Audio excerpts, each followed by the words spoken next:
Alright everyone, welcome back to Tall Garage today. We are working on our abandoned 1980 Kenworth. Now, what we're going to be doing today is we're going to be switching over from air wipers to electric. Now the reason why, none of the air stuff works, it all leaks, it's froze up, and I personally like to just switch over to electric wipers, so I just hit a button and it's done. You know, it makes it real nice, simple, easy. I remember the one time, when my dad was driving this truck, he had a string rigged up right here that he'd go like this to use the windshield wipers in it, and I personally don't want to do that. So, in our continuing effort to get this truck roadworthy in about 8 weeks, we are going to be switching them over, because we don't want to lose the shop. So, the first thing we got to do is you got to tell me, do you prefer air or electric wipers down in the comments. Make sure you like and subscribe to the channel if you haven't already. It helps out a lot. We really appreciate it. And we're going to get to it, and we're going to get these dash panels off and the steering column dropped so we can get to everything.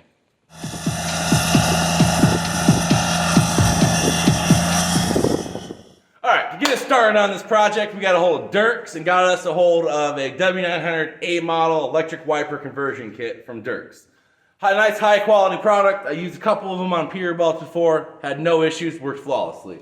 So we have our driver's side motor here. We have individual switches for each side to keep the look authentic, because I know that's important to some people. We got aluminum washer tank.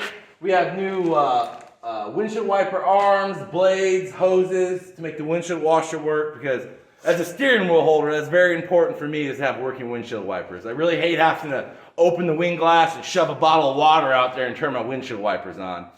Done that in quite a few old trucks, and it's not a very enjoyable moment. So basically this is what we're going to use. If you guys need anything for your A model, make sure you get a hold of Dirks or Keller Restoration. Alright, so these are the things we had to disassemble so we can get to the wiper motors. We got to take the steering column down. It was just 2 U-bolts. We had to pull the center dash cluster out over here. And we had to pull a Glovebox liner out over here, so that way we can get to the passenger windshield wiper motor and the driver's side windshield wiper motor.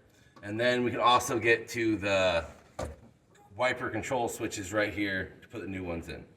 So I'm gonna go ahead and get the stuff taken out of here, and then we'll be back. Alright, so these wiper motors, they are mounted from the outside with Phillips screws. So we're gonna go out there, and if they don't come loose, we're gonna take a burr bit to the center of it and drill them out. There's one there and one over here that you can't really see very good. Alright, so I don't know how, but the screws came loose. But in your case, if they don't, what I find works is you take a carbide bit on your grinder and you round the hole out, and then you just drill the head of it off. So that way it'll just go inside the cab, and you can take a pair of vice grips and get it loose from there if you need to. So we're going to get these screws out, and then we're going to cut the shaft off because the arm is seized on there, and then that way we can get this inside the cab.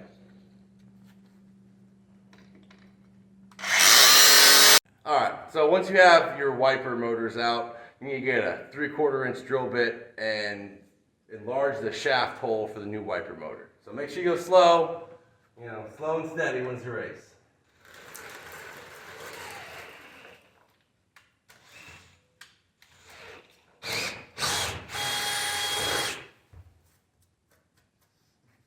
Alright, so now that we got that done, we're going to go inside and we're going to get these installed.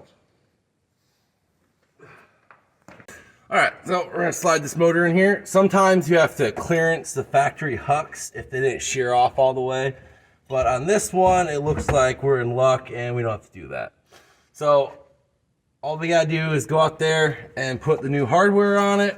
Make sure you use never seize on everything so it comes apart. So much easier 10 years when you have to replace something.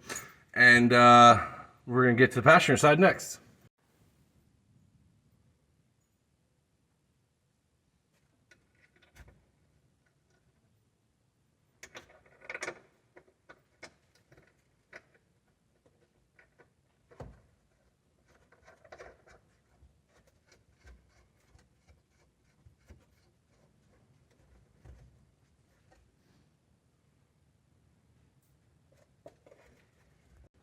Alright, so in order to install the passenger side window motor, we have to trim a little bit out of the glove box bracket right here.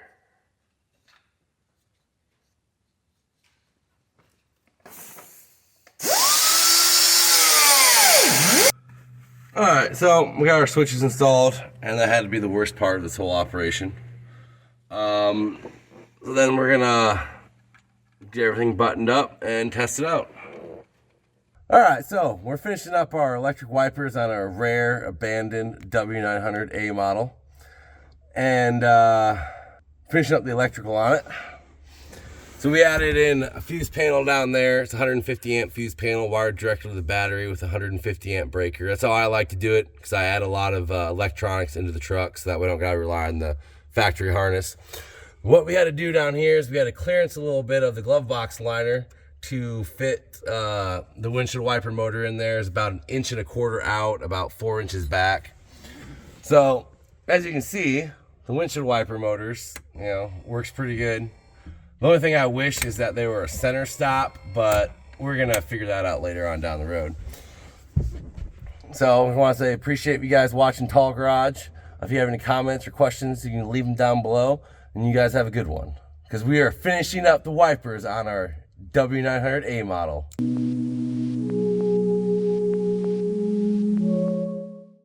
All right, so we got our wiring wrapped up on our electric windshield wipers. So what I did is, since I normally add a lot of electronics into the truck, so I put an accessory fuse panel down there and directly run it to the batteries.